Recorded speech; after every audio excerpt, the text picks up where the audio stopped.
Bonjour à toutes et bonjour à tous. Quand je vous dis le plus important n'est pas ce que l'on nous fait, mais ce que l'on fait de ce qu'on nous fait. Ça nous renvoie inévitablement à notre sens de la responsabilité dans nos pensées, émotions, actions de notre quotidien. Sachant que la manière dont on va traiter ce que l'autre nous fait va générer apaisement ou chaos. Tout ça dépend uniquement de la gestion de nos pensées, de la gestion de nos émotions et donc inévitablement de nos actions. Dans le même esprit, et je dis bien esprit, l'alignement spirituel s'inscrit totalement dans cette démarche.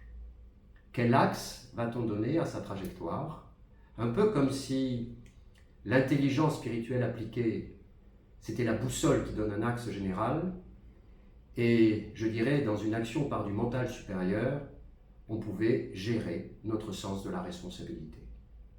Voilà grossièrement la thématique que nous allons aborder aujourd'hui. Et pour traiter cette thématique, j'ai souhaité inviter un ami, Jean-Yves Kerleguer, qui va se présenter lui-même. Et comment est née cette rencontre d'aujourd'hui? Je pensais à lui pour organiser une vidéo et je lui disais, Jean-Yves, écoute, propose-nous un sujet. Et Jean-Yves, spontanément, m'a dit, le sujet qui m'intéresse, moi, surtout en ce moment, dans l'actualité que connaît notre pays, c'est le sens de la responsabilité.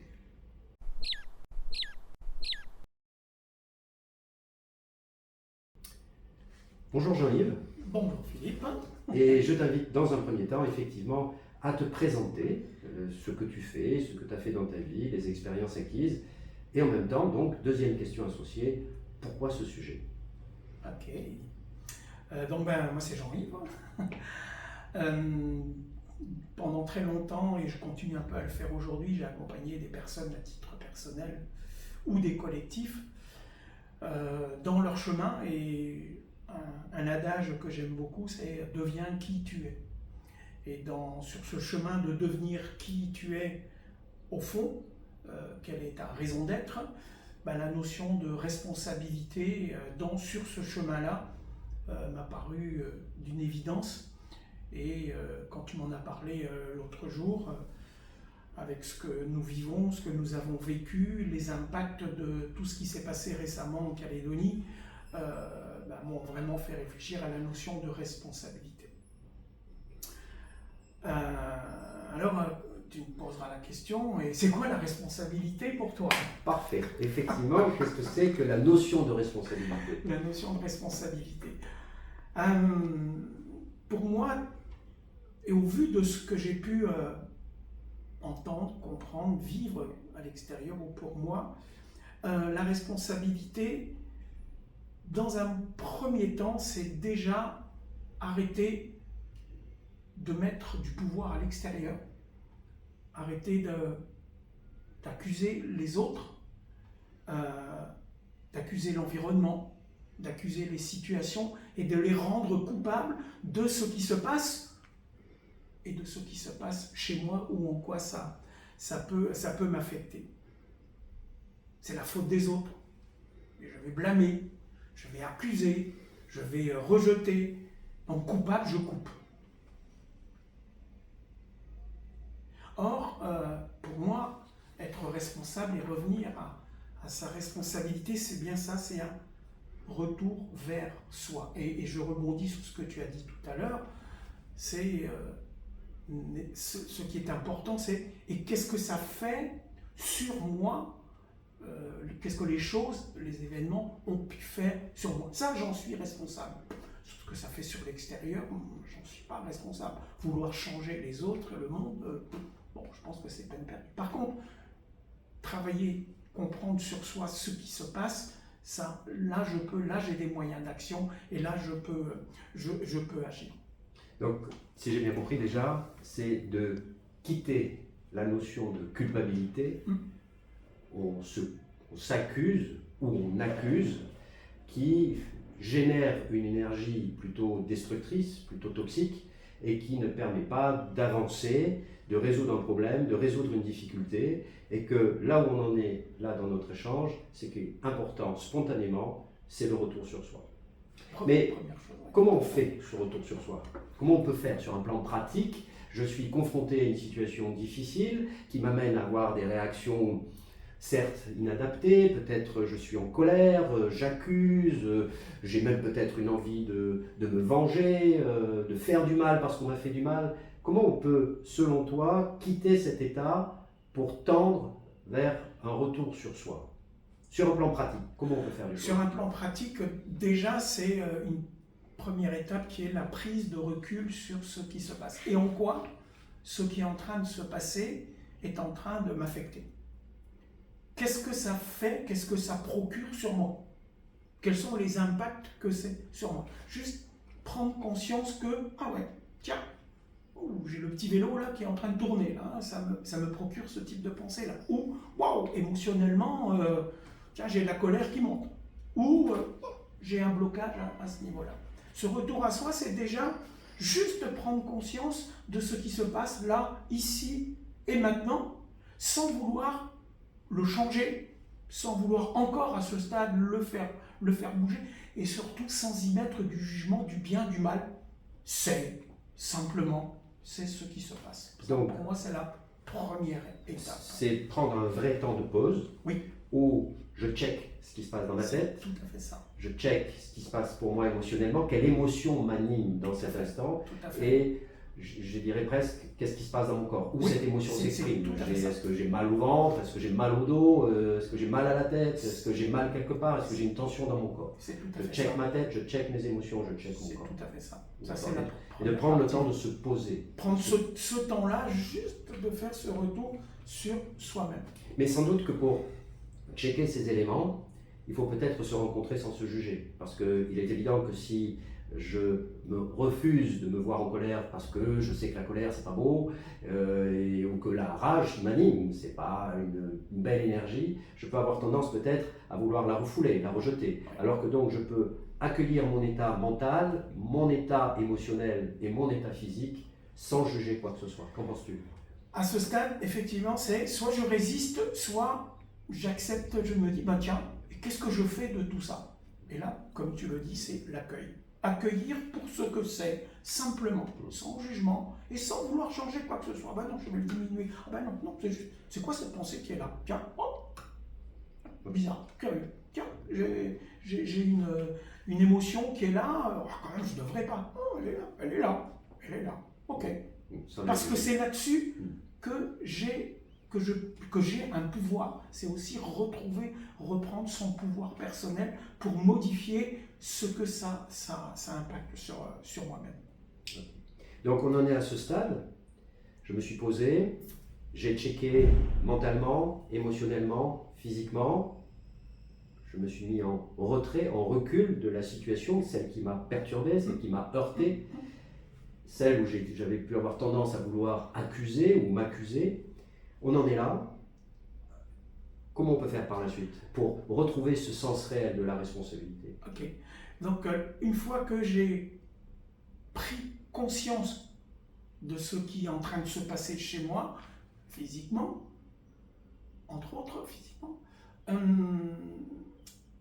j'ai le choix de prendre la décision. Et qu'est-ce que je fais de tout cela? Est-ce que je souhaite faire évoluer cela? Faire transformer cela? Et là, il y a des outils, des techniques qui existent. Et à ce stade, c'est soit ces outils, ces techniques, je les ai parce que ça va me permettre de faire baisser les charges émotionnelles, ça va permettre de me faire changer le type de pensées qui sont là, ça va permettre de faire bouger des sensations corporelles. Ou alors, je vais faire un appel à quelqu'un, à un ami qui s'appelle Philippe, pourquoi pas, qui pourrait m'accompagner pour faire changer et bouger cela. Faire prendre une autre coloration à ce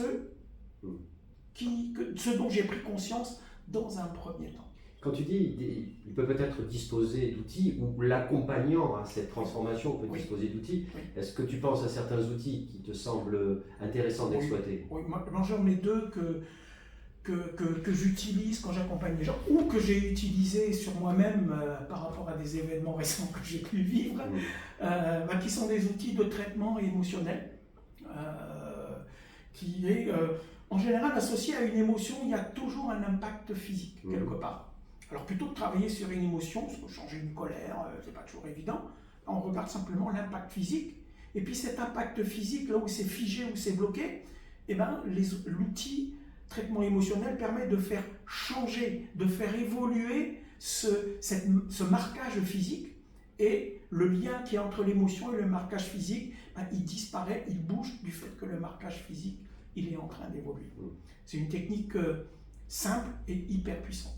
Et autrement, une autre technique que j'utilise, c'est les mouvements oculaires, et également l'actualisation par les mouvements oculaires. La désensibilisation par les mouvements oculaires. C'est classiquement la DMO, par exemple. Par exemple. Moi, j'appelle ça AMO, mais c'est l'actualisation par les mouvements oculaires, parce que les yeux, ils parlent de ce qui se passe à l'intérieur de soi, et de ce fait, on peut changer des programmes et des automatismes délétères, embêtants, qui étaient là en place, et on peut les remplacer par d'autres bien plus sympathiques. Donc ça, je dirais, c'est la deuxième étape. Voilà. Donc, on en est à j'ai pris du recul, j'ai checké mon état mental, j'ai checké mon état émotionnel, j'ai checké mon état physique. À partir de là, j'ai conscience qu'il me faut tempérer, modérer cette émotion qui m'anime et qui peut être potentiellement destructrice, comme la colère, la rage, la haine par exemple, ou une peine profonde qui ne me permettrait pas de voir la réalité sans doute telle qu'elle est et de m'introspecter avec sincérité. Tout à fait. J'ai une image qui vaut ce qu'elle vaut à ce moment-là. Je fais, comme beaucoup d'ici de Calédoniens, on a fait un peu de plongée sous-marine, et je me dis que parfois il arrive qu'on ait de l'eau dans le masque. Et quand on a de l'eau dans le masque, c'est-à-dire l'eau représentant les émotions, ben on n'y voit pas bien, tout est flou. Et il suffit, je dirais, de vidanger le masque, de retirer l'eau du masque, et à ce moment-là, tout nous apparaît comme étant plus clair. Et même parfois, ben, l'eau revient dans le masque, on revidange le masque, et tout nous apparaît plus clair pour mieux discerner la situation. Donc je comprends tout à fait la nécessité de tempérer cet état émotionnel, peut-être de l'annuler, mais à minima de le tempérer pour donner plus de clarté à notre observation, plutôt que de voir ça à travers ce filtre déformant de la réalité, ce filtre déformant par une émotion trop vive, trop dure peut-être, pour pouvoir observer les choses sans parler de sérénité, mais encore une fois avec plus de clarté. C'est tout à fait ça, c'est passer du flou à la clarté. Et autant de fois que nécessaire pour faire changer, évoluer soit la pensée, soit l'émotion, soit les sensations physiques, et ou les deux, trois à la fois. D'accord. Donc, on en est là, on a tempéré nos émotions parce qu'on a été accompagné par quelqu'un qui nous donne les outils, peut-être parce qu'on dispose de ces outils, et on y arrive. On a tempéré et on a un peu plus de clarté. On en est là, et à partir de là, selon toi, que se passe-t-il ? Une troisième étape, c'est à ce moment-là, j'accède à la clarté, à la lucidité. Ce n'est plus la situation qui m'envahit, je redeviens maître de la situation parce que j'ai eu cette prise de recul. Et là, en conscience, c'est la phase de la compréhension. Tiens, mais qu'est-ce qui a pu présider, qu'est-ce qui a pu m'amener à vivre et à ressentir cela ? Comprendre.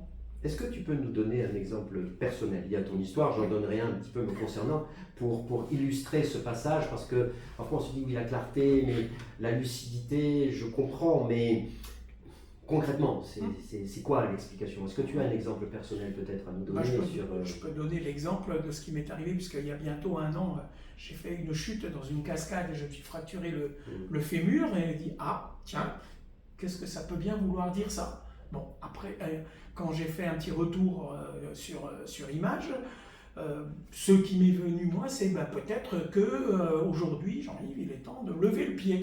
Hein, voilà. Et donc, à partir de là, c'est les autres phases qui viendront après, dont on parlera. Ça m'a permis de faire des choix et de prendre d'autres décisions. Oui, je comprends. À titre personnel, je suis né en Algérie, à Constantine très exactement, et ma famille a connu les moments de l'indépendance de l'Algérie. Et cette recherche de l'indépendance se faisait dans du drame, dans une guerre civile, dans du conflit, dans des tensions. Et mes parents ont dû fuir l'Algérie quand moi je n'avais que 8 mois. Il est évident que pour moi, lorsque je me suis retrouvé en Calédonie avec le souhait de tendre, pour ce pays de tendre vers une indépendance, mais une indépendance qui pouvait s'installer plutôt dans une démarche un peu agressive, un peu violente, un peu des schémas d'opposition. Bien évidemment, au-delà de l'émotion qui m'animait, un mélange de peine et de colère, je me suis dit, Philippe, ça ne constitue pas un hasard dans cette clarté, dans cette lucidité. Une fois que j'avais vidangé mon masque, je me disais qu'effectivement, ce n'était pas un hasard sur ma trajectoire de vie de me retrouver à un moment donné, moi aussi, dans un pays qui veut son indépendance, qui la demande un peu dans la brutalité, qui la souhaite dans la brutalité, avec cette idée de est-ce que je reste, est-ce que je pars, quand d'autres me disent nous on va partir d'ici, nous on va rester ici, bref, des interrogations légitimes, mais de me dire que peut-être, moi je me retrouvais dans cette situation pour réparer ce que mes parents ont pu vivre et tenter humblement ce que j'ai fait, ce que nous avons fait, un peu comme on a pu tenter de réparer un peu ce pays et réparer cette démarche émotionnelle, cette situation émotionnelle dans la société calédonienne devant ce souhait ou ce besoin d'une indépendance. Voilà un exemple concret de, voilà, le plus important n'est pas ce que l'on nous fait, c'est ce que l'on fait devant ce qu'on nous fait. Ça, c'est important de le comprendre et de le saisir. Voilà un exemple d'évacuation émotionnelle, et on amène de la clarté, et on amène de la lucidité, et souvent, c'est un peu comme une évidence. Ça apparaît comme une évidence. Se dire, mais c'est bien sûr, c'est ça, le pourquoi je vis ça, cette situation-là. Effectivement, et tout à fait, ça permet à ce stade-là de remettre de la paix, de retrouver la paix, parce qu'en activant sa curiosité d'aller comprendre, tout d'un coup, tout ce qui pouvait être émotionnel fort prend simplement un statut d'information. Je ne rejette pas l'événement et ce qui s'est passé parce que vouloir changer cela, c'est pas possible. Par contre, j'enlève les attributs émotionnels qu'il y a autour et ça ne devient plus qu'une information. Alors j'apprécie beaucoup ce terme, j'en utilise un autre dans l'approche de l'intelligence spirituelle appliquée qui est le terme de message. C'est-à-dire qu'il y a une phrase de Sri Aurobindo qui m'est chère qui dit « Notre seul véritable libre arbitre est de discerner la dimension spirituelle de chaque événement de notre vie ». Et en fait, c'est se dire, lorsque je rencontre un événement, le plus important, ce n'est pas ce que l'on nous fait, mais ce que l'on fait de ce qu'on nous fait. Lorsque je rencontre un événement, de me dire, mais c'est quel est le message? Quel est ce message dans ma vie sur un plan spirituel? Et souvent, ce message, c'est un message d'amour, un message de comment je peux développer en moi plus d'amour. Je pense que parfois, le sens de la vie, le sens des événements de notre vie, c'est pour aller chercher un niveau d'amour qu'on n'irait pas chercher si on n'était pas dans cette trajectoire de vie.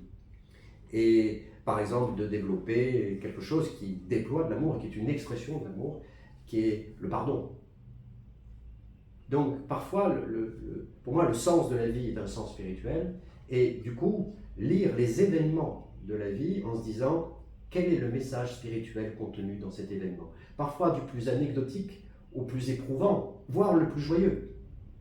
Et donc, se dire un événement est une source d'information, se dire un événement est messager de quelque chose, au lieu de s'attarder, de se figer sur un esprit d'opposition, on s'attarde sur le message et en quoi va-t-il me réparer, du coup, dans quelle logique il s'inscrit dans mon parcours de vie et je suis amené à le gérer, et pas à le gérer en me battant, pas à le gérer en m'opposant, pas à le gérer en détruisant, mais au contraire en me réparant, et peut-être en me réparant de réparer à mon tour.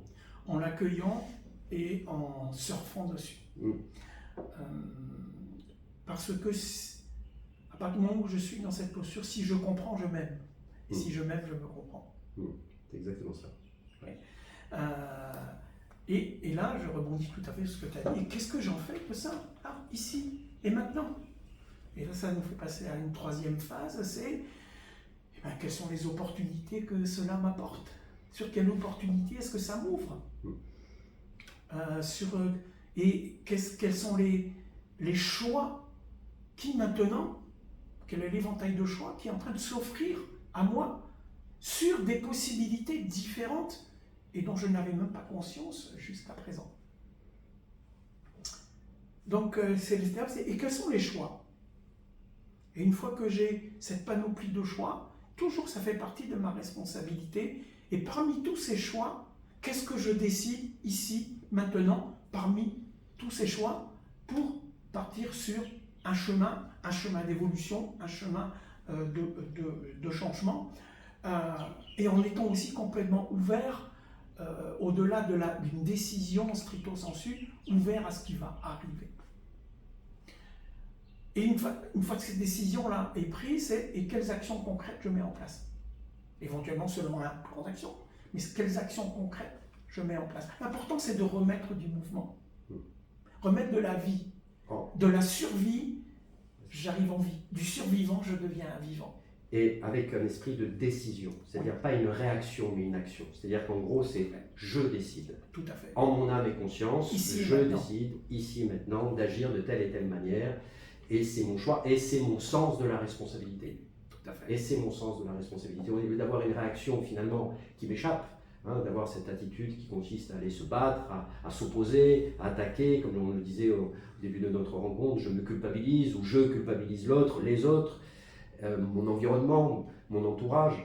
Eh bien là, je prends la décision de revenir sur moi, de vidanger mon état émotionnel, clarté et lucidité qui me fait apparaître la nature du message ou la nature de l'information et m'amène en mon âme et conscience, intelligence spirituelle et, je dirais, le sens de la responsabilité. Ces deux aspects, je dirais, l'esprit, l'intelligence spirituelle qui donne l'axe, c'est la boussole qui va donner l'axe, et je dirais ce sens de la responsabilité, je qualifierais de mental supérieur, d'aller vers une décision actée, réfléchie, et non pas pulsionnelle et destructrice, et qui participe de la construction de ma vie, et potentiellement de la construction d'autres personnes qui m'entourent. Parce qu'on peut noter quelquefois que lorsqu'on est dans cette démarche de réparation, ça pousse notre entourage familial, amical, proche, ceux avec lesquels on a des liens forts, eux-mêmes ça les amène à bouger, eux-mêmes à prendre ce chemin de l'introspection, du retour sur soi et de l'action différente et pas de la réaction, en mettant, et c'est un terme à la mode mais que je trouve tellement juste, de la pleine conscience dans ce qui est en train de se passer. Je partage complètement ce que tu dis, parce que vouloir changer le monde et les autres, c'est peine perdue, ça commence déjà par soi-même, ça c'est Gandhi qui le disait. Et aussi du fait que tout est systémique, ce que je vais changer, ce qui va évoluer dans mes pensées, dans mes émotions et dans mes actions, va par ricochet n'importe comment faire bouger le système tout autour de soi. Donc vouloir forcer à changer à côté, ouais, bon, d'accord, je peux essayer, mais là, je risque d'être dans l'opposition. Par contre, pour ça, toujours revenir vers soi, commencer par soi, et le reste va changer et va bouger par ricochet entre de ce qui va se passer. Quand tu dis forcer, tu vois, je trouve ça important, parce que souvent, on est dans cette volonté de changer les autres, changer le monde, et qui suppose juger, du coup, de juger, de dire ça, c'est pas bien. Et il y a un autre adage qui m'est cher de Krishnamurti, qui est pour moi un référent, qui dit le plus haut niveau d'intelligence, c'est l'absence de jugement. C'est-à-dire quand on ne s'attarde pas à vouloir avoir raison et à argumenter à vouloir avoir raison, c'est là qu'on est dans un cheminement d'introspection plus juste, plus vrai, plus humble. Pour les bouddhistes, il y a deux grandes sources de douleur, la fixité et l'orgueil. La fixité, c'est rester vraiment figé sur un événement, et puis je ne le lâche pas, je lui en veux, ça va de la vengeance, et on organise la guerre de 100 ans, et au bout d'un moment, on ne sait même plus pourquoi on se bat. Et on est figé sur un événement, et l'orgueil, puisqu'on a raison, on n'a pas à se remettre en question, puisque je ne suis pas coupable, c'est l'autre qui est coupable. Et du coup, on ne chemine pas vers le sens de sa responsabilité et un travail introspectif. Donc c'est quitter la fixité, quitter l'orgueil, entrer dans une démarche plus humble pour faire ce chemin. Parce qu'on pourrait se dire, mais comment on quitte ce moment de fixité? C'est en comprenant qu'on est en train de souffrir et de faire souffrir. Et que, humblement, aller se regarder, humblement, aller s'introspecter, humblement, aller chercher le message codé à l'intérieur de l'événement, l'information dont tu parlais, c'est une première étape tellement importante, tellement fondamentale. Alors parfois, quand je dis ça avec certaines personnes, oui, mais Philippe, c'est pas évident de trouver la nature du message, d'avoir l'information précise. C'est pas faux, mais n'empêche que on va avoir des premières sensations qui peuvent nous guider. aller voir un professionnel de l'accompagnement, quel qu'il soit, et qui va nous permettre de mettre de la clarté, de la lucidité sur le message contenu. Et à ce moment-là, dans un mouvement naturel de transformation, tu disais tout à l'heure, ce qui est important, c'est deviens qui tu es. Donc dans ce mouvement naturel, puisque j'ai le message est là pour m'accompagner sur deviens qui tu es, et à ce moment-là, je passe à une action concrète, à mon niveau, concrète, qui participe du deviens qui tu es. Et plus je deviens ce que je suis, et plus je suis serein et en paix, et plus quelque part, même si je ne le veux pas, mais tant mieux, en général on le souhaite, de transmettre cette sérénité et cette paix. Je pense que ces étapes, on se rend compte que cette démarche introspective individuelle a un impact collectif, parce que je pense que quand tu dis deviens qui tu es, là je m'autorise à cheminer avec les outils de l'intelligence spirituelle appliquée. Je pense que plus on devient ce que l'on est, plus on se rapproche de son âme. Hein. Et l'âme, c'est anima, animus, c'est la même racine que j'ai envie de dire le mot amour. Hein. Plus on se rapproche de son âme, plus on se rapproche de l'amour, et moins on est auto-centré, et plus on est tourné vers les autres. L'âme n'a pas une conscience individuelle, elle a une conscience collective. Pour autant, j'ai besoin de revenir sur l'intérieur de moi pour aller vers les autres, et se rendre compte que finalement les événements de la vie avec lesquels on voudrait lutter, se battre, accuser, développer encore une fois de la violence, de la rage, de la haine dans nos propos, dans nos gestes, dans nos comportements, on peut en faire, quand on sait décoder l'information, décoder le message, on peut en faire véritablement un acte d'amour. Et ça, c'est notre sens de la responsabilité. Et dans qui est la quatrième étape, et je rebondis sur ce que tu dis, qui est dans le passage à l'action, c'est l'expérimentation. J'expérimente les choses. Pour ça, on n'a pas besoin d'être parfait. Hein. Pour ça, par rapport à ce que tu dis tout à l'heure. Bon, j'ai une intuition qui vient dans ma compréhension et dans ce que je voudrais faire à la place. So what? Vas-y, je passe à l'action, je regarde. Et qu'est-ce que ça produit? Et comme je vais être aussi dans ce stade-là, dans l'ouverture à la curiosité de ce qui se passe, et je vais être dans une posture d'agilité dans ce qui se passe, et si ça ne me donne pas plus d'informations, je choisis autre chose, je décide autre chose, et je passe dans l'expérimentation. Il en sortira n'importe quelque chose. Soit ça me valide, soit ça ne fait rien du tout. Et dans l'expérimentation, là aussi, on va trouver quatre choix possibles. Soit, ça, c'est plus mou, ça ne me correspond pas. J'élimine, je m'en sépare, je m'en éloigne. C'est la première. Deuxième, c'est, si, mais finalement, ce que je faisais était intéressant et ça me donne des significations. Je continue à faire ce que je fais. Deuxième. Troisième, c'est, c'était pas mal, mais j'aimerais bien quand même apporter quelques évolutions et quelques changements. Donc, c'est quels sont les aménagements, les changements en plus ou en moins que je fais. Et le quatrième, c'est je crée. Je suis dans la création, la créativité. C'est quoi les pensées, les actions différentes et nouvelles que je mets en place. Donc voilà, dans l'expérimentation, qu'est-ce qu'on va trouver dans la phase d'expérimentation? Et nécessairement, en cinquième phase, suite à la phase d'expérimentation, c'est, tiens, et qu'est-ce que j'apprends de tout cela maintenant? C'est cette évaluation de ce qui s'est passé. Quel était mon état initial de départ, figé, contraint? Puis quel est mon nouvel état maintenant? Quelles sont mes nouvelles pensées? Quelles sont mes nouvelles émotions? Quels sont mes nouveaux ressentis physiques qui sont là, ici, maintenant, présents? Alors, en termes d'outils, puisque tu en parlais d'outils, aussi, on peut se checker soi-même sans jugement. Mon état initial, c'était quoi entre 1 et 10?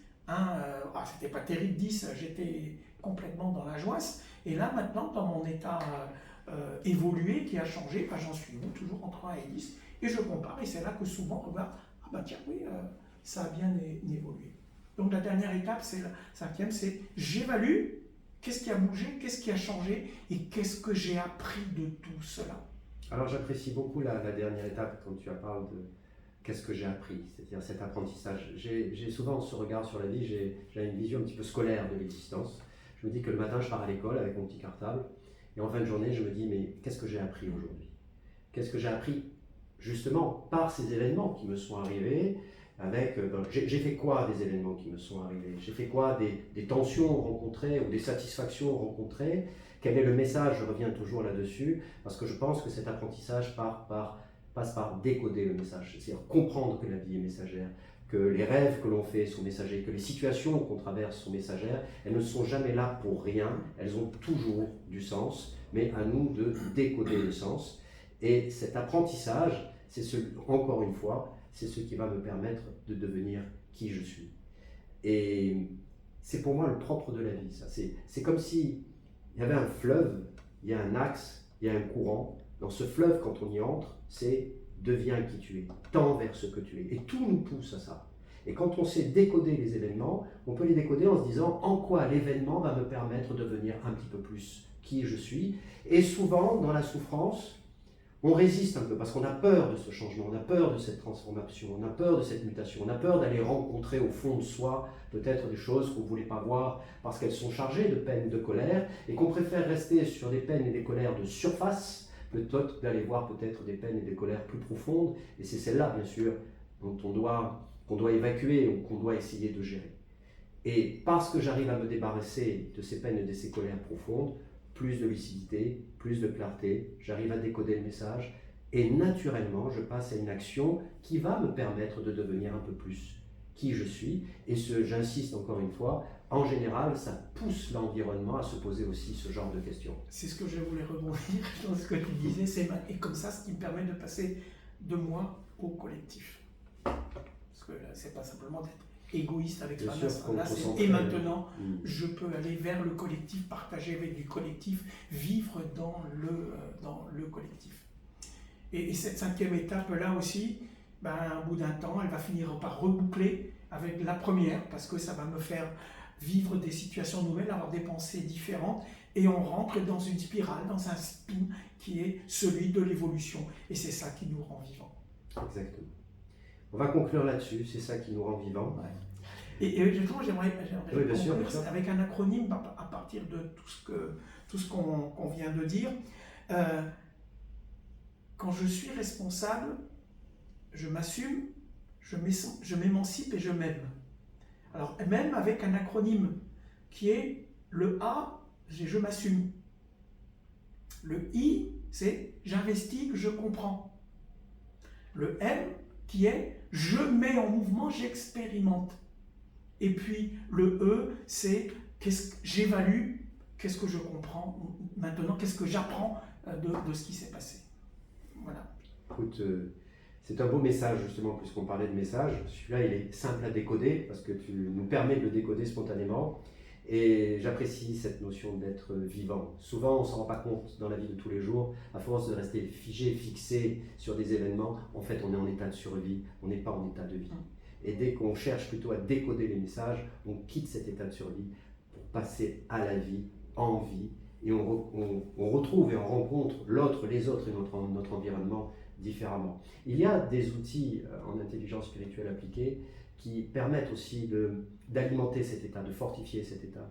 La méditation, la prière, la contemplation, savoir lâcher prise, des outils comme la respiration, savoir respirer, prendre son temps de se poser pour apprendre à respirer, checker son corps sans avoir besoin de se dire est-ce que je suis bien, est-ce que je ne suis pas bien, mais prendre le temps de le checker régulièrement pour vérifier son état de relâchement.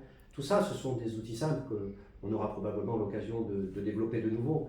Mais appliqué dans la vie de tous les jours, ça crée un état de disponibilité à accueillir l'événement et spontanément être dans la stratégie de décoder le message, sans même avoir besoin de « oh, je quitte cet état de colère, je vidange mes émotions, puis je passe aux autres étapes que tu as pu décrire ». D'être spontanément dans cet état de parce que je viens de méditer, parce que j'ai un vrai sens de la prière, parce que je suis capable de développer de la contemplation, parce que je suis capable de me sentir relâché par un travail respiratoire, eh bien, je peux spontanément accueillir l'événement, accueillir mon état et chercher le message, spontanément, sans passer par les premières étapes. Sans se justifier, sans trouver des justifications, mais des compréhensions, ce qui est complètement différent.